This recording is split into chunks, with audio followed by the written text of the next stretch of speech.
of all nations, making disciples of all nations.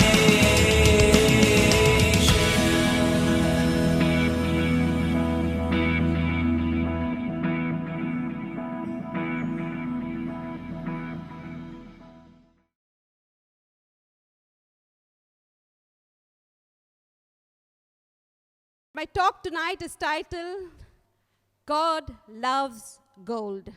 Isn't it a unique title? Something different? You would want to know why God loves gold? I'm going to minister to you tonight on the Word of God, Haggai. Haggai chapter 2, verse 8. Silver is mine, gold is mine, says the Lord of hosts. God is saying, gold is mine. He's giving ownership to gold. It looks like there are some things that he likes. My youngest son, Joshua, he loves French fries. Anybody here loves French fries? I too love French fries. They are so good. They melt in the mouth. I tell you, they're so anointed, especially the ones at McDonald's. Just as God says, gold is mine, there is something that he likes. We all have our likes and dislikes. I love to dress. I love to wear matching shoes. Now, don't call me carnal, okay?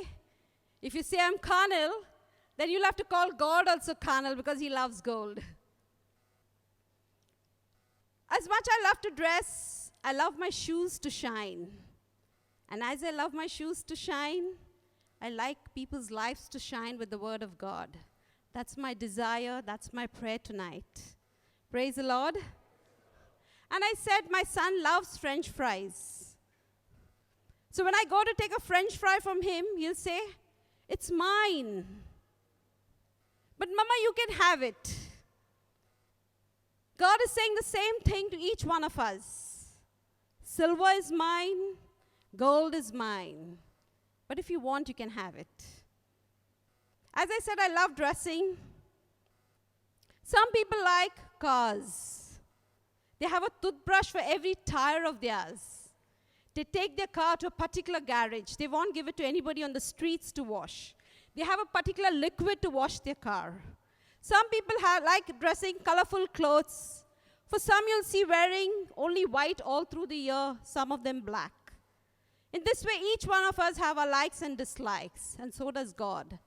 And he says, gold is mine. I want you to see now why God says gold is mine through the scriptures, and why God loves gold.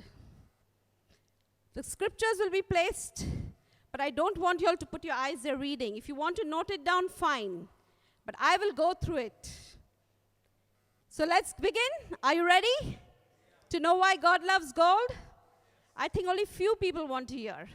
I didn't hear the big yes. Praise the Lord.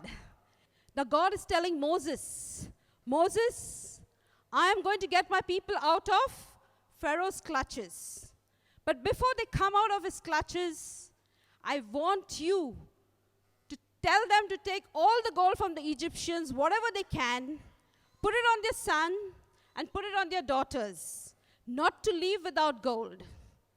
Then in Exodus 25, verse 3, God is telling Moses again, Moses, I want you to ask the people to give me an offering. What offering is he asking the people? They are in the wilderness. He's telling, give me the gold as offering. Then in Exodus 25, verse 10 and 11, he's telling Moses, Moses, I want you to build me an ark, a tabernacle, where God's presence is there. Build me an ark laid with gold inside, outside, and above it. Now that's not enough for God. He's telling Moses in Exodus 25 again, 17 and 18, that Moses, I want you to build me a throne. That's called the mercy seat. So I can sit on that golden throne and show mercy on my people. And that too, I want the throne of pure gold. He's telling But Moses, I want you to have 2 cherubims on the either side of my throne. That should be only of gold. Imagine if we come next Wednesday and all our chairs of gold, our mic is of gold, everything here, the organ is of gold. We would say, wow, God really loves gold. He wants everything in gold. If you see, go home and read the book of Exodus, the whole book of Exodus. You will see that every furniture in God's house, each and every furniture is of gold. Let me give you one small, tiny thing that is of gold. It's called a lampstand in some Bibles, but in some, it's called as a candle stand. Now tell me one thing. If your light goes off at home, would you buy a golden candle stand? No. But God wants the candle stand in his house of gold. He wants it made of gold. Imagine his mentality. He wants everything in gold. How he is projecting his image. So if you are going to project God's image, make sure you project it rightly, because he's very particular about his image being projected. When you go to church, make sure you dress well. There are no deep necks, no curves and cuts. Make sure whatever you do for the God, Lord, give him the best, because he's the best. He wants his image to be projected rightly. Now let us look at that candle stand in the New Testament. Revelations 1:20 says that God is standing. In one hand he has 7 stars. In the other hand he has 7 candle stands, or you could say 7 lampstands. And the 7 stars are known for the 7 angels. And the 7 candlestands are known for the 7 churches. Who is the church? You and me. So is it wrong for me to say that God wants his church to reflect like gold? Is it wrong? No. Let's go further. Now God wants his priest to have garment of gold. He's into tailoring as well. He's telling Moses, I want my priests to have their garment, which is called ephod, with gold. And not only that much, he's going to the hem of the priest's garment. Now, who goes and have gold in the hem? Somebody looks down at your dress or your trousers to see the hem? No.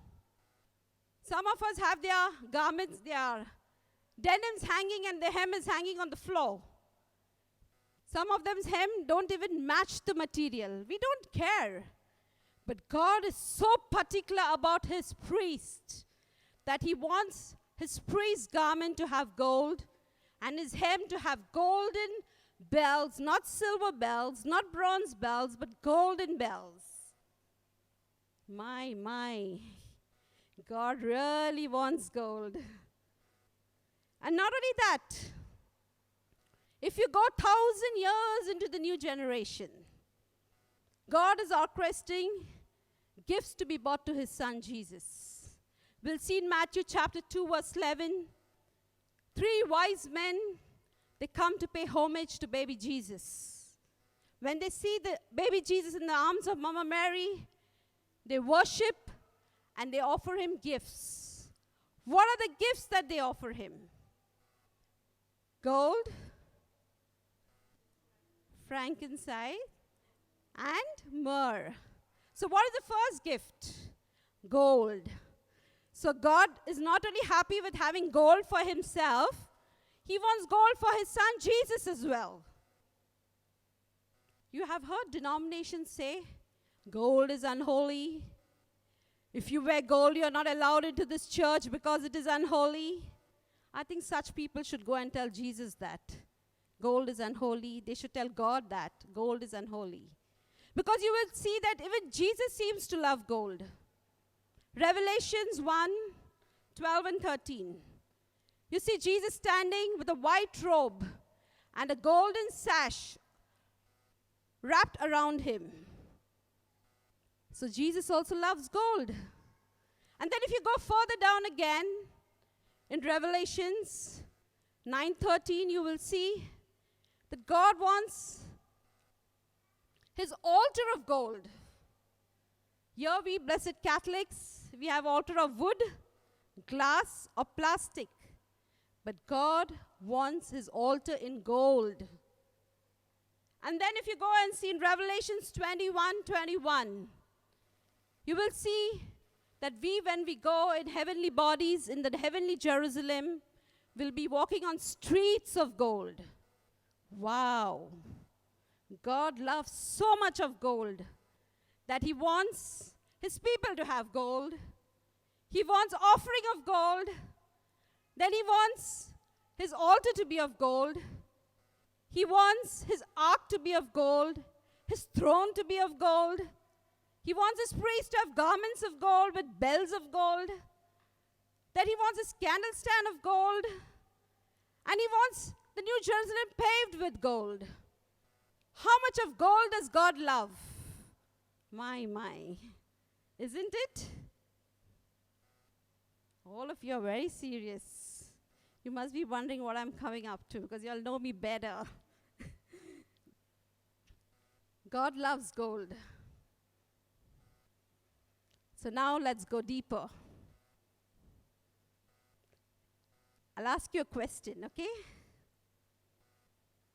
If the Old Testament is associated with so much of gold, if Jesus is projected in the New Testament with gold, if the New Jerusalem is paved with gold,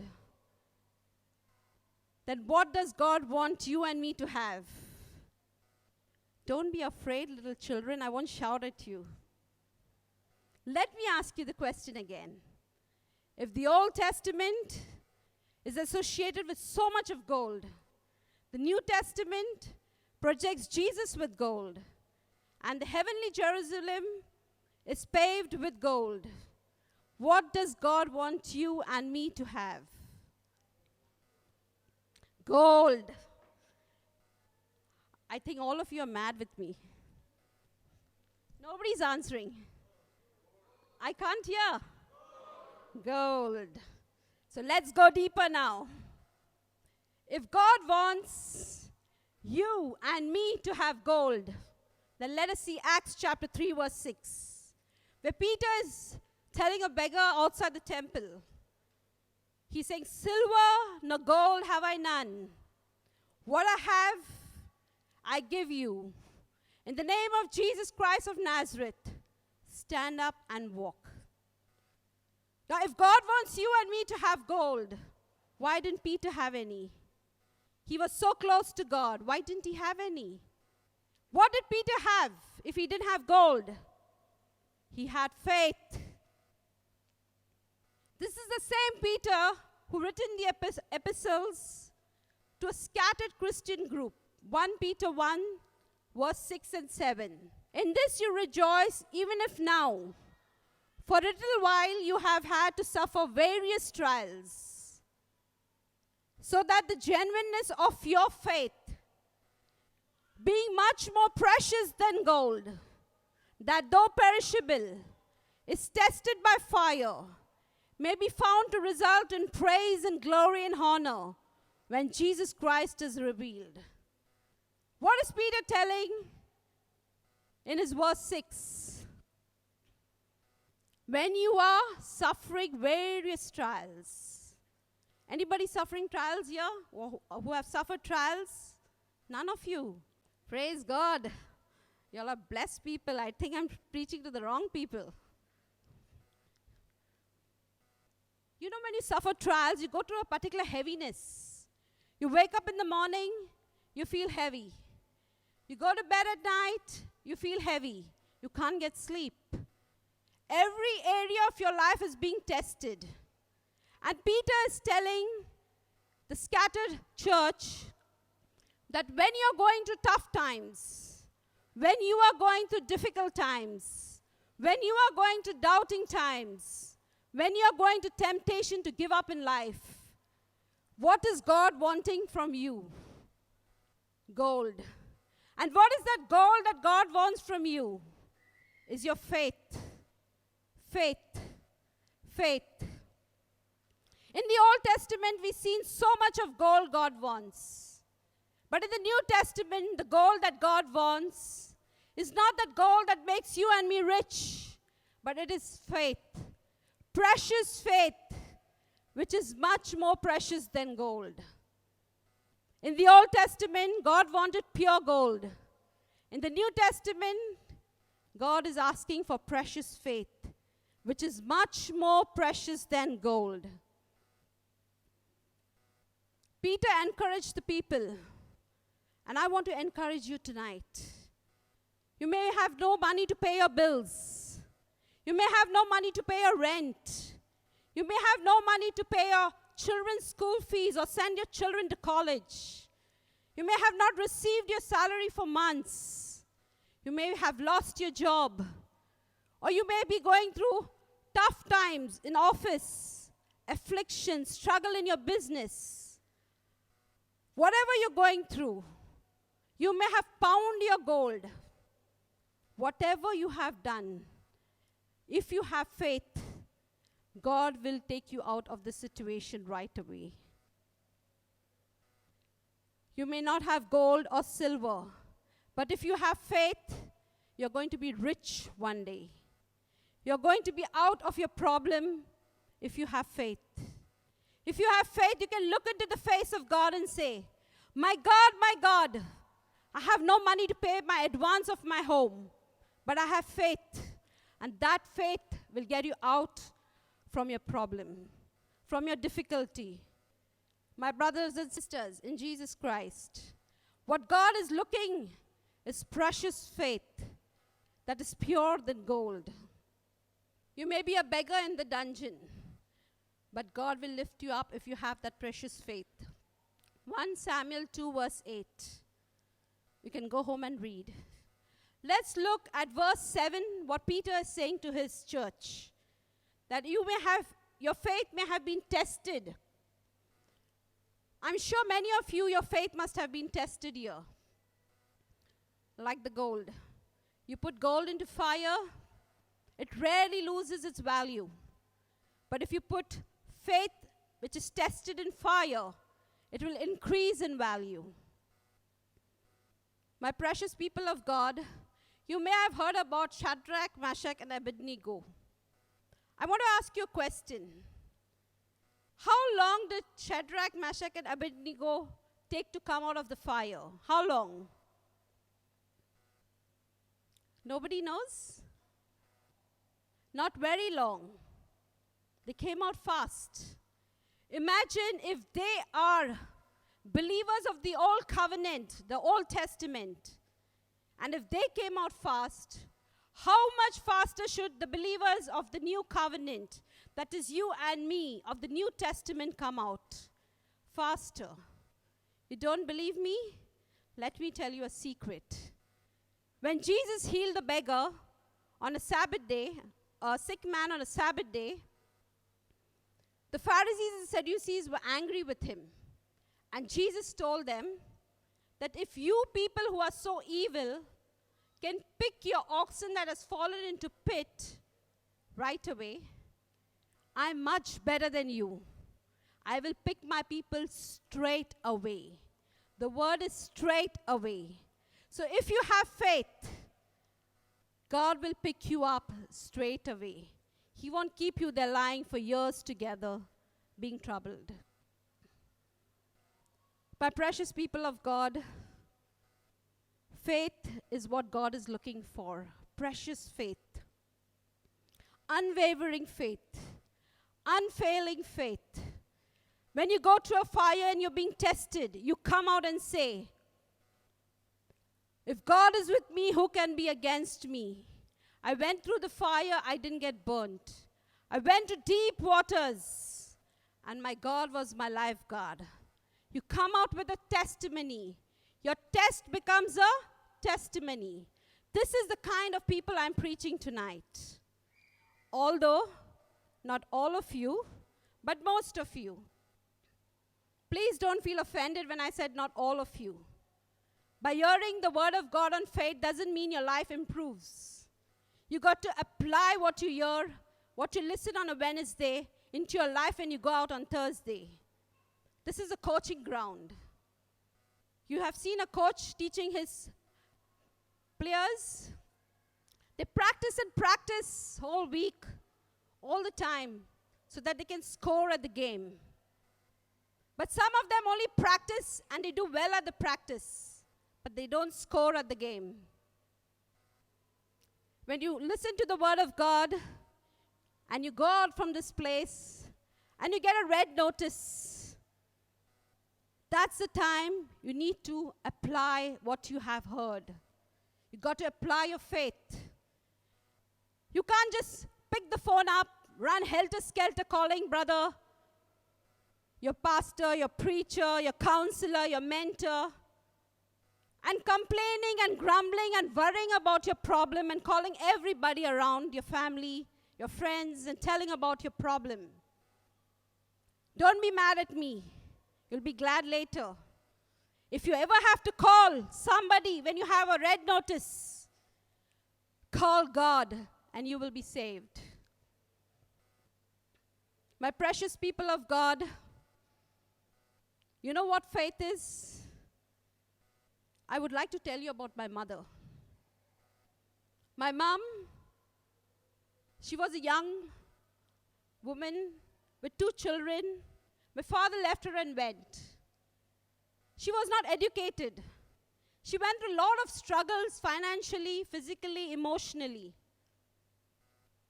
And she was going to a very good church. And when the priest would come home and would listen to her problem, the priest would tell my mom, "We'll pray for you." And when the priest would leave our house, she would literally scold the priest in her heart. She would say, "It's not prayers that I want. I need help." But I'm glad. I'm very glad, and I thank God that the priest didn't help her at that time. Because if the priest had to help her, she would have depended on the priest and the church all the time. But when they did help her, she depended on God. She trusted God for every providence for her children. And she became a woman of faith, strong, and she was built strong with her tests and trials. And she became a strong woman, bringing us up with grace and love of Christ. My precious people of God, faith is tested, and when you come out of it, it turns into precious faith. You can't say, when you're standing on the mountain, "I have faith." Because when you're on the mountain and everything is beautiful in your life, you're having all the luxuries and everything, nothing is going wrong, it's easy to say, "I have faith." Like gold have imitation, such also faith, people have imitation in their faith. They come and say, "Praise the Lord, hallelujah, hallelujah," on a prayer meeting day. But when there's some problem in their life, they start bickering, murmuring, complaining, grumbling. Faith is when you are in that valley down, when you have no money to pay your bills, when you have no money to send your children to school or college, when you don't have money to pay your rent, when you don't have money to pay your medical bills.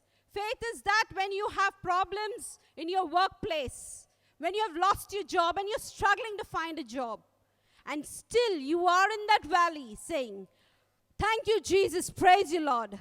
I give you glory and honor." You're thanking Him, praising Him, loving Him, worshiping Him, honoring Him. That is faith.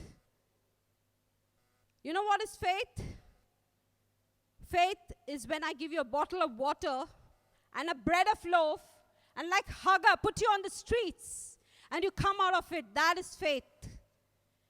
From nothing, God gives you everything in life, my beloved. You know what is faith? Faith is when a family member in your family is very sick. You're praying months together, years together for that person to be healed. And instead, that person passes away. But yet you're telling God, my God, I know that all things work out good for those that love you. My God, I shall worship you. I shall praise you. You keep coming week after week for the prayer meeting. You thank Him, you praise Him in spite of all that has happened. That is faith. Not welfare and handouts. Not welfare and handouts. I pray for those who are weak in faith, that their faith may be like that of a centurion. You know the story of the centurion. He told Jesus, there is no need for you to come. You only say the word and my servant shall be healed. Like my servants take orders from me and they do what I say. Don't have the faith of Thomas, who doubted and wanted to see things happen to believe. It's good to have faith like Thomas when you're a baby Christian. Not when you come week after week, month after month, years after years to hear the word of God. You should have faith as precious as gold. The end says, so that the genuineness of your faith, being more precious than gold, that though perishable is tested by fire, may be found to result in praise, glory, and honor at the coming of Jesus Christ. Praise, glory, and honor. Gold brings praise, glory, and honor. When you wear gold, people start praising you. Especially when you go to India, they see your chain. Is this from Dubai? Wow, what a lovely chain, what a lovely necklace. When you go for weddings, you will see some men wearing chains like dog chains. Women dressed like goddesses. Why? It brings attention. It brings praise. People start praising. Wow, you have so much of gold, such beautiful gold. You look so nice. All that brings attention, praise. I must tell you something about myself. Once upon a time it was, not anymore. Only once upon a time. When I got married, my mom was very poor. She couldn't even give me a decent gold for my wedding. Nothing. I had to get married with my own money. So I borrowed gold from my aunt. Only for 1 week. Because only to satisfy my in-laws. My husband is sitting here. No offense. My mother-in-law and father-in-law were good people, but my aunts, they wanted to see gold and big trousseau and lots of things. So only to satisfy them, I borrowed all the gold from my aunt for my wedding. I believe when my trousseau went, they were literally weighing the bangles on their hand. So what does gold bring? Attention. Gold brings praise. But my people of God, faith, precious faith brings more praise. You got to live by faith. You know, Macho Man says, don't walk by sight, walk by faith. What does that mean? What does living by faith mean? What you don't have today, you're believing God will give it to you tomorrow. What you don't have now, but you know that you have it already in faith, you know God will give you tomorrow. You're 49 and you're not married. You're worshiping God today, believing that your bridegroom will come tomorrow. You've lost your job, and you're still thanking God and worshiping Him today because you know your job is coming in tomorrow. You don't have money to pay your rent, send your children to school. You're worshiping God today because tomorrow God is going to make things new for you. That is living by faith. I would like to testify to you about my husband, Louis. 28 long months, no job. But each and every day, we praised, we thanked God, we worshiped God, knowing that the job is coming in tomorrow. Many of them told me that where is the job? But they asked me, I said, it's there, it's coming. It's on its way, it's there. But we can't see, it's been 28 long months, your husband has not got a job. I told them I can see it in the eyes of faith. He is having a job. And he got a job last month. Praise the Lord. I think God deserves a bigger round of applause. My precious people of God, my little son, Joshua, he knew that our vehicle was giving problems. 28 months we didn't give our vehicle for any servicing. No repairs. Why? Because we didn't have the kind of money to do it. We just took it to the petrol pump and did a little servicing of oil change. But my son would pray every day to Jesus in his daily prayer. One day he said, Jesus, give my dada a new car. And every day he thanked God for the new car. Last week we have a brand new car. Praise the Lord. It is, you believe that you're going to receive. That is faith. My precious people of God, just as gold brings honor, faith also brings honor. You may have been disgraced. God will take that disgrace and turn it into grace for you. And people will start honoring you. I still remember in my last job, I was working for an Egyptian and for a Pakistani boss. They were rivals. They had problems with each other. I was the lamb sacrificed between the two. The Egyptian boss accused me, humiliated me in front of the entire office for something that I had never done. I cried, and I tried to tell them it was not my fault. They didn't listen. They reduced my salary. I still stayed strong. I said, Lord, I shall not go from this place until you lift my head high. I believed that God would work something for me there. 2 years later, this very same Egyptian boss comes to me and say, Judith, I'm sorry. I got to know that you were not at fault. I humiliated you. Then he took me in front of the entire office and said that he was sorry for what he did. And he said, if ever I could replace what I did to you, please let me know. I'm ready to help. I did take the opportunity of it. He had big influence in Pepsi. My brother was leaving Pepsi and joining a new company. He was supposed to get a band in Pepsi.